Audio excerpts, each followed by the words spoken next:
કે દ્વારકામાં એક ઇતિહાસ બની જાય એવું સંમેલન થાય, મહાસંમેલન થાય। અને યકુબા લીટી નાનીમાંથી મોટી નથી કરવી, અહીંથી દ્વારકા સુધી કરવી છે, આમ સોમનાથ સુધી કરવી છે, આમ માતાના મઠ સુધી કરવી છે। અને જે સમાજના દુશ્મનો હોય ને એને બતાવી એવું છે, અને બીજા જાતિ જ્ઞાતિમાં માનતા હોય અને જે ક્ષત્રિય સમાજનો વિરોધ કરતા હોય એને પણ બતાવી દેવું છે ક્ષત્રિય કોને કહેવાય, કૃષ્ણના વંશજો કોને કહેવાય, એ શું કરી શકે।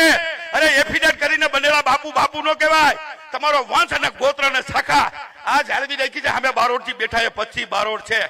અમે આવતા વર્ષે દ્વારકામાં સંમેલન થાય, એ આપણે કોઈને એમ કીધું ને કે લીટી ભૂસવી નથી, પણ એટલું તો બતાવવું જ પડે।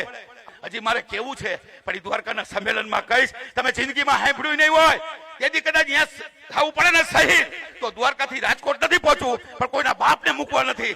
અને જે કેવું છે જાહેરમાં કેવું છે, આપણા સમાજના હોય એને, આપણા સમાજના સામે બીજા સમાજના દુશ્મનો હોય એને, બીજી જ્ઞાતિ હોય કે જાતિ હોય એની શાન ઠેકાણે લાવવા માટે એક જ ઉપાય છે, સંગઠિત બનો, એક બનો, નેક બનો।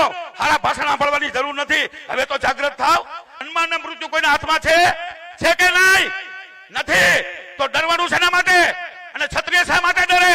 કેમ ડરે? શું કામ ડરે? ક્ષત્રિયનો ધર્મ જ નથી પેલા તો ડરવાનો, એનો ધર્મ છે કર્મ કરવાનો।